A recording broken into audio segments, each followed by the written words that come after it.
Roberto Carlos, um homem de 65 anos com cabelos grisalhos e um jeito simples, desceu de um táxi velho na movimentada Avenida Paulista, em São Paulo. Vestia uma camisa de algodão desbotada, calças de linho amassadas e um par de sapatos gastos, marcados pelo tempo. Para qualquer transeunte, ele parecia apenas mais um trabalhador comum, talvez um aposentado tentando esticar o orçamento. Mas Roberto era muito mais do que isso. Por trás da aparência modesta, ele era um dos maiores exportadores de café do Brasil, um magnata discreto cuja fortuna sustentava cadeias de produção que empregavam milhares de pessoas em vários continentes. Sua riqueza, no entanto, nunca o definira. Ele preferia simplicidade, tomar café em padarias de bairro, cumprimentar porteiros pelo nome e viver sem ostentações. Naquele dia, porém, Roberto decidira fazer algo diferente. Queria comprar um carro novo, não por vaidade, mas porque seu velho Fusca, companheiro de décadas, estava pedindo aposentadoria. Com um sorriso tímido, ele parou diante da imponente fachada de vidro da Elite Motors, uma das concessionárias mais luxuosas da cidade. O sol refletia na superfície brilhante, destacando o letreiro prateado com o nome do lugar, tão majestoso quanto a frota de veículos exibida no interior. Roberto ajeitou a camisa, respirou fundo e atravessou a porta giratória, entrando em um mundo que parecia pertencer a outra realidade. O interior da Elite Motors era um espetáculo à parte. O chão de mármore polido reluzia sob a luz dos lustres, e o ar-condicionado mantinha uma temperatura fresca, quase glacial. Uma música jazz suave ecoava pelos alto-falantes, misturando-se ao murmúrio de conversas entre vendedores e clientes. Os carros, dispostos como obras de arte, brilhavam sob holofotes estrategicamente posicionados. Sedãs elegantes, SUVs robustos e esportivos com linhas agressivas que pareciam prontos para saltar do showroom. Roberto, com os olhos brilhando de curiosidade, caminhou lentamente até um conversível vermelho, admirando o design aerodinâmico. Ele passou a mão pela lataria, sentindo a textura lisa e fria do metal, imaginando como seria dirigi-lo pelas estradas sinuosas do interior de São Paulo. Por um momento, sentiu-se como um garoto sonhando com um brinquedo novo. Mas a magia daquele instante não durou muito. Conforme os minutos passavam, ele começou a notar algo desconfortável. Os vendedores, todos impecavelmente vestidos com ternos sob medida e gravatas de seda, passavam por ele com olhares rápidos e desdenhosos. Um deles, Diego, um jovem de cabelo penteado com gel e um sorriso ensaiado, cruzou o olhar com Roberto, mas desviou a atenção imediatamente, dirigindo-se a um casal que acabara de entrar, vestido com roupas de grife. Roberto tentou ignorar, pensando que talvez estivessem ocupados. Ele caminhou até outro carro, um SUV preto com detalhes cromados, e se deteve, lendo as especificações em uma placa ao lado. Mas a sensação de desconforto só aumentava. Dois vendedores próximos ao balcão principal cochichavam, lançando olhares furtivos em sua direção. Roberto, com sua audição ainda afiada, captou fragmentos da conversa. "O que esse velho está fazendo aqui?" murmurou um deles, contendo uma risada. "Acho que está perdido. Veio sonhar com um carro que nunca vai comprar", respondeu o outro, com um sorrisinho sarcástico. Roberto franziu a testa, mas decidiu não reagir. Ele não era homem de se deixar levar por provocações. Em vez disso, aproximou-se do balcão, onde Diego agora digitava algo no computador, com o ar de quem preferia estar em qualquer outro lugar. Roberto pigarreou e disse, com a voz calma e educada: "Bom dia, gostaria de informações sobre alguns modelos." Diego ergueu os olhos, visivelmente irritado por ser interrompido. Ele examinou Roberto de cima a baixo, demorando-se nos sapatos gastos e na camisa desbotada. "Olha, senhor, aqui é uma concessionária de alto padrão", disse com um tom que misturava impaciência e desdém. "Os carros são bem caros. Talvez o senhor encontre algo mais acessível em outro lugar, tipo uma revenda de usados no Brás." As palavras foram como uma facada, mas Roberto manteve a compostura. Ele tentou insistir, perguntando sobre o SUV que tinha visto, mas Diego apenas deu respostas vagas, voltando a atenção para a tela do computador como se Roberto fosse invisível.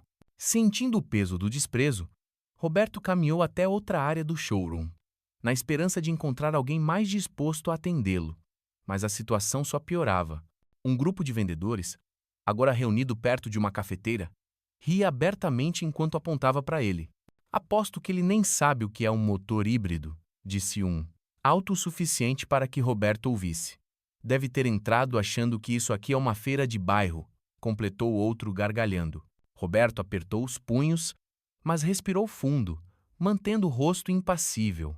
Ele não era homem de escândalos, mas cada palavra cortava fundo, não pela ofensa em si, mas pela arrogância de quem julgava sem conhecer. Foi então que a gerente da loja, Senhora Almeida, apareceu. Uma mulher de meia idade, com cabelo preso em um coque perfeito e um tailleur que gritava sofisticação, ela caminhou em direção a Roberto com passos firmes, como se estivesse lidando com uma perturbação. "Posso ajudar em algo, senhor?" perguntou. Mas seu tom era frio, e seus olhos o avaliavam com desdém. Roberto repetiu pacientemente que estava interessado em comprar um carro e queria informações. Senhora Almeida cruzou os braços, um sorriso condescendente nos lábios. "Com todo o respeito, senhor, nossos veículos são para clientes com um certo perfil financeiro. Estamos bastante ocupados hoje, atendendo pessoas com compromissos sérios. Talvez seja melhor voltar outro dia." A frase foi um golpe direto, carregada de sarcasmo disfarçado de polidez. Roberto sentiu um aperto no peito, mas não deixou transparecer. Ele apenas assentiu como se aceitasse a sugestão e virou-se para sair. Antes de chegar à porta, porém, uma voz jovem e hesitante o interrompeu. "Senhor, espera." Era Lucas, um funcionário de pouco mais de 20 anos, com o uniforme da concessionária ligeiramente desalinhado, como se não se encaixasse no ambiente de arrogância ao seu redor. Ele se aproximou, o rosto vermelho de vergonha. "Desculpe-me pelo jeito que o trataram", disse, baixando a voz para que os colegas não ouvissem. "Eles não deveriam falar assim, o senhor não merece isso." Roberto olhou para o rapaz, surpreso com a sinceridade em seus olhos. Por um instante, a amargura que sentia se dissipou. "Obrigado, meu jovem", respondeu com um leve sorriso. "Como você se chama?" "Lucas, senhor", disse o rapaz, ainda nervoso. "Boa sorte, Lucas", disse Roberto, antes de atravessar a porta giratória e desaparecer na multidão da Avenida Paulista. No táxi, enquanto o motorista navegava pelo trânsito caótico de São Paulo, Roberto permaneceu em silêncio, olhando pela janela. Mas sua mente estava a mil. Ele não era homem de guardar rancores, mas também não era de deixar injustiças passarem despercebidas. Pegou o celular, o modelo antigo que usava há anos, e discou para Mariana, sua assistente de confiança. "Mariana, preciso que levante tudo sobre a Elite Motors", disse, com a voz firme, mas sem elevar o tom. "Quero saber quem é o dono, a situação financeira da empresa mãe, dívidas, ativos, tudo, e quero isso para ontem." Mariana, acostumada com a determinação de Roberto, não fez perguntas. "Deixa comigo, seu Roberto. Te passo tudo hoje à noite." Ele desligou e recostou-se no banco, os olhos fixos no horizonte de arranha-céus. Algo havia mudado dentro dele. Não era raiva, mas uma resolução clara, como se tivesse acabado de traçar um plano. Naquela noite, Roberto estava em seu escritório, uma sala modesta em sua casa no bairro do Morumbi. A luz de uma luminária antiga iluminava uma mesa de madeira repleta de papéis, mas ele não tocava em nada.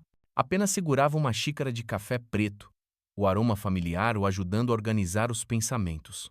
Mariana ligou pouco antes da meia-noite, com um relatório detalhado.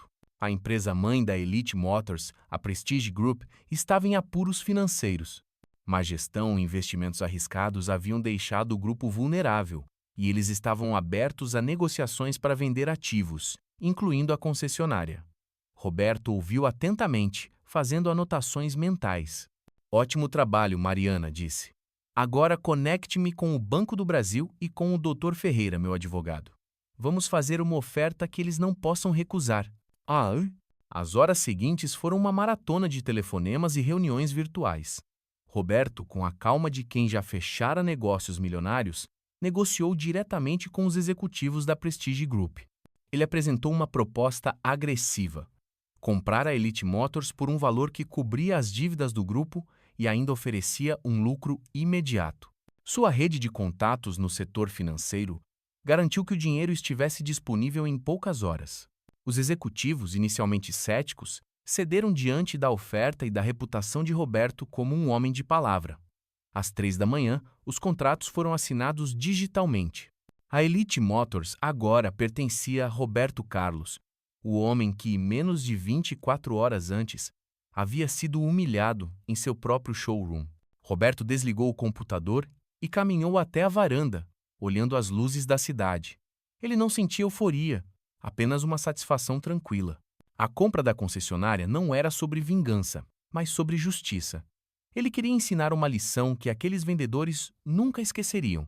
E, mais importante, queria transformar aquele lugar em algo melhor, um espaço onde ninguém seria julgado pela aparência.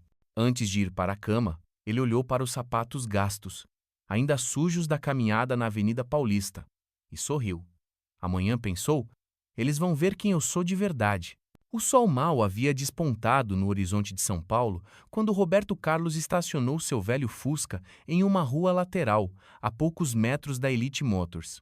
Ele desceu do carro com a mesma calma de sempre, vestindo a camisa de algodão desbotada e os sapatos gastos que haviam sido motivo de escárnio no dia anterior.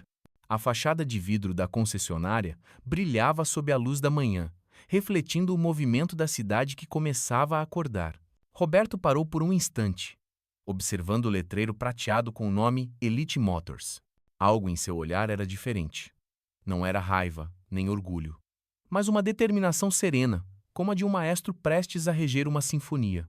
Ele ajeitou a camisa, segurou um envelope pardo com firmeza e atravessou a porta giratória, entrando no showroom com passos decididos.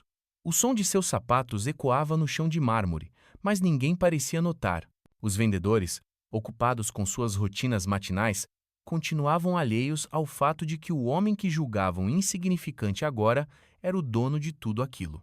No balcão principal, Senhora Almeida, a gerente, revisava uma pilha de relatórios com sua habitual expressão de superioridade.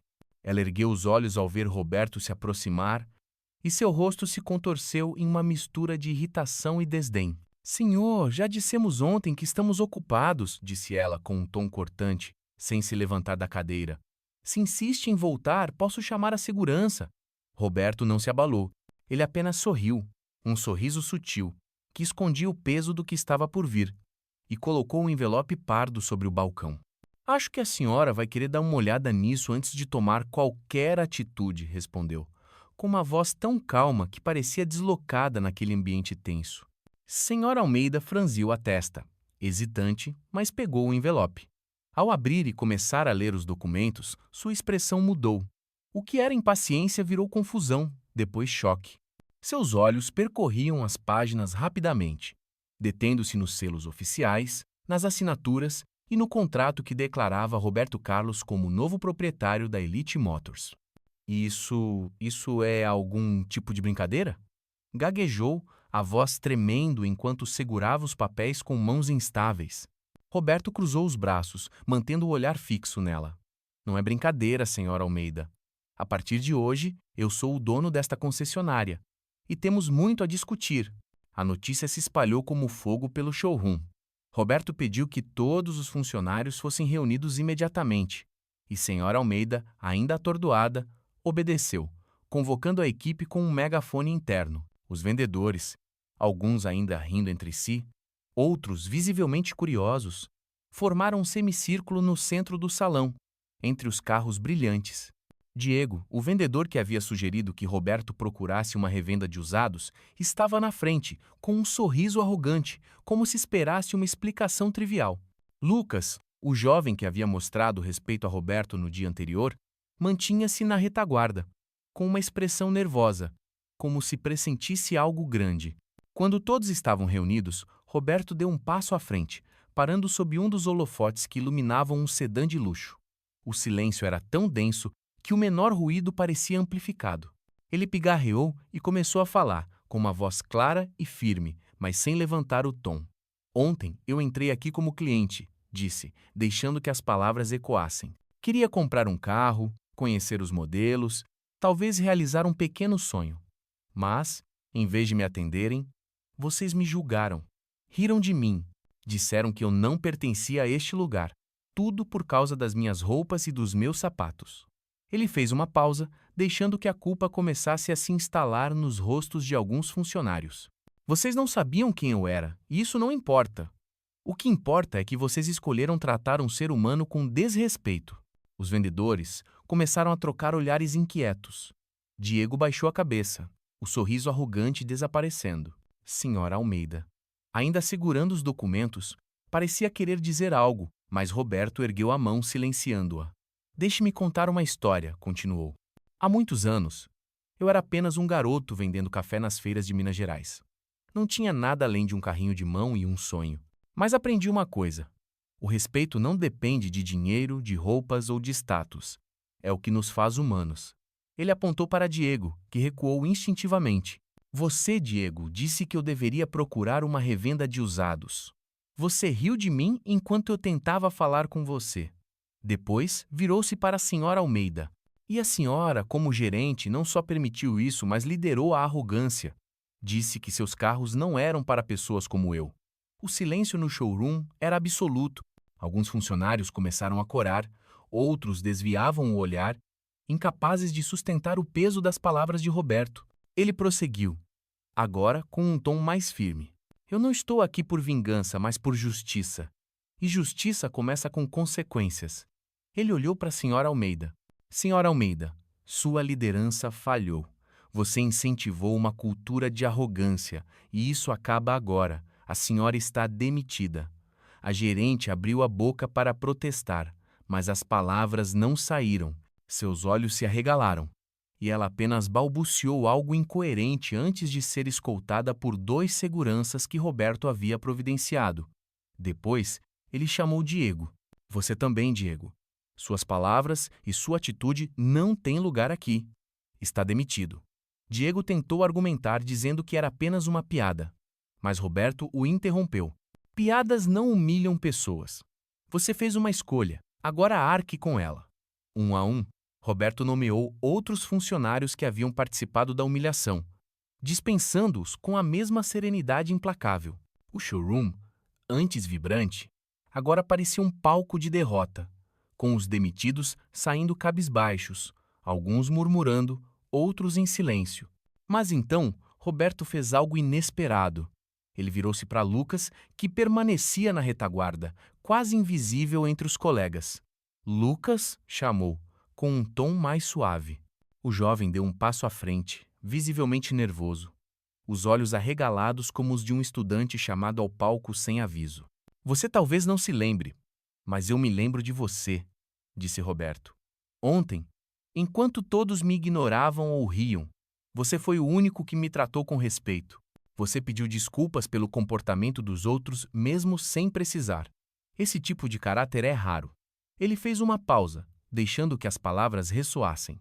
Por isso, a partir de hoje, você é o novo gerente da Elite Motors. Um murmúrio de surpresa percorreu o grupo. Lucas piscou, incrédulo, e gaguejou um "Obrigado, senhor", enquanto seus colegas o encaravam, alguns com inveja, outros com admiração. Roberto colocou a mão no ombro do rapaz. Liderar não é sobre poder, Lucas. É sobre fazer o certo, mesmo quando ninguém está olhando. Com as demissões concluídas, Roberto não perdeu tempo. Ele reuniu os funcionários restantes e anunciou que a Elite Motors passaria por uma transformação completa. Este lugar não será mais um templo de arrogância, declarou. A partir de agora, cada pessoa que entrar por aquela porta será tratada com dignidade, seja um milionário ou um trabalhador comum. Ele contratou uma equipe de consultores para treinar os funcionários em atendimento ao cliente, com foco em empatia e respeito. Novos vendedores foram selecionados, não apenas por suas habilidades de vendas, mas por sua ética e humildade. Roberto também redesenhou o showroom, tornando-o mais acolhedor. Adicionou cadeiras confortáveis para clientes que quisessem apenas conversar, instalou uma máquina de café gratuita e criou um espaço onde crianças podiam brincar enquanto os pais analisavam os carros. Pequenos detalhes, mas que faziam toda a diferença. Semanas depois, a mudança era palpável. Uma manhã, Dona Clara, uma senhora de 70 anos com um vestido florido simples, entrou na concessionária acompanhada de sua filha. Ela hesitava, temendo ser ignorada como em outras lojas. Mas Lucas, agora confiante em seu papel de gerente, aproximou-se com um sorriso genuíno. Bom dia, Dona Clara. Bem-vinda à Elite Motors. Quer dar uma volta em algum modelo? Ou prefere tomar um café enquanto conversamos? A senhora, surpresa com a recepção calorosa, relaxou. Após uma hora de conversa, ela saiu com o contrato de um hatchback compacto e uma história para contar. Nunca fui tão bem tratada, disse a filha, que postou a experiência nas redes sociais. O post viralizou, atraindo uma onda de clientes curiosos para conhecer a nova Elite Motors. A reputação da concessionária cresceu rapidamente. Um empresário de Campinas, conhecido por comprar frotas de carros de luxo, visitou o showroom após ouvir rumores sobre a transformação. Ouvi falar do que aconteceu aqui, disse ele a Lucas, enquanto testava um SUV. E devo dizer, estou impressionado. Vocês tratam as pessoas como se fossem da família. A história de Roberto e sua aquisição relâmpago da Elite Motors tornou-se uma lenda urbana em São Paulo, contada em cafés, escritórios e rodas de conversa. Mas para Roberto, o sucesso não estava nos números de vendas, que, aliás, haviam triplicado. Estava nos olhares de gratidão dos clientes, nas crianças que corriam felizes pelo showroom, no respeito que agora definia cada interação. Roberto visitava a concessionária esporadicamente, sempre discreto, misturando-se aos clientes como se fosse apenas mais um curioso. Ele observava Lucas liderar com humildade, corrigindo vendedores com paciência e garantindo que ninguém saísse sem se sentir valorizado. Certa tarde, enquanto Roberto admirava um esportivo azul, Lucas se aproximou. Seu Roberto, posso falar com o senhor? Perguntou, com um tom respeitoso. Quero agradecer, não só pela oportunidade, mas por mostrar que é possível mudar as coisas. Acho que ninguém mais teria feito o que o senhor fez. Roberto sorriu, os olhos brilhando com uma mistura de nostalgia e orgulho. Lucas, quando entrei aqui pela primeira vez, nunca imaginei que a história terminaria assim. Mas aprendi que as piores experiências podem nos dar as melhores oportunidades. Trate as pessoas como você me tratou aquele dia, e você não só mudará a vida delas, mas a sua também. Oh! Enquanto Lucas voltava ao trabalho, Roberto permaneceu no showroom, olhando os carros brilharem sob as luzes. Ele sabia que sua maior vitória não era ser dono da Elite Motors, mas ter transformado o que ela representava.